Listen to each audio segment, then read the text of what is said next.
Urganch shahrida zamonaviy tibbiyotning dolzarb muammolari, nazariya va amaliyot mavzusida xalqaro ilmiy-amaliy anjuman bo'lib o'tdi. Unda 10 ga yaqin davlatdan yetakchi olim va professorlar ishtirok etdi. Tibbiyotdagi zamonaviy yondashuvlar, diagnostika, davolash va profilaktika yo'nalishlaridagi dolzarb masalalar muhokama qilindi. Xalqaro anjumanda dunyoning 10 ga yaqin mamlakatlaridan nufuzli universitetlarning 15 dan ortiq professor o'qituvchilari dolzarb mavzudagi ma'ruzalar bilan ishtirok etdilar. Bu esa olimlar, shifokorlar, talabalar uchun o'z tajribasini va ilmiy yangiliklarni taqdim etish imkoniyatini yaratdi.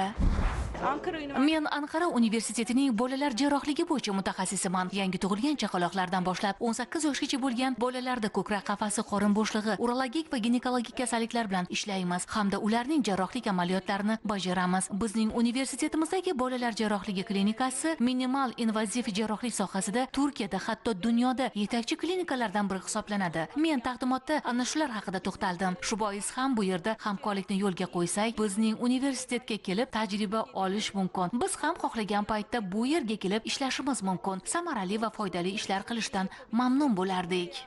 Ma'ruzalar mazmuni tibbiyotdagi ilg'or tajribalar va amaliy ko'nikmalar haqida bo'ldi. Yangi kasalliklar, diagnostika va davolash usullari, profilaktika masalalari keng muhokama qilindi. Tibbiyot sohasida malakali kadrlar tayyorlashda sharoit, xususan laboratoriyalar katta ahamiyatga ega. Shu maqsadda universitetda alohida hayvonlarda ilmiy tadqiqotlar olib borish markazi faoliyati ham yo'lga qo'yildi.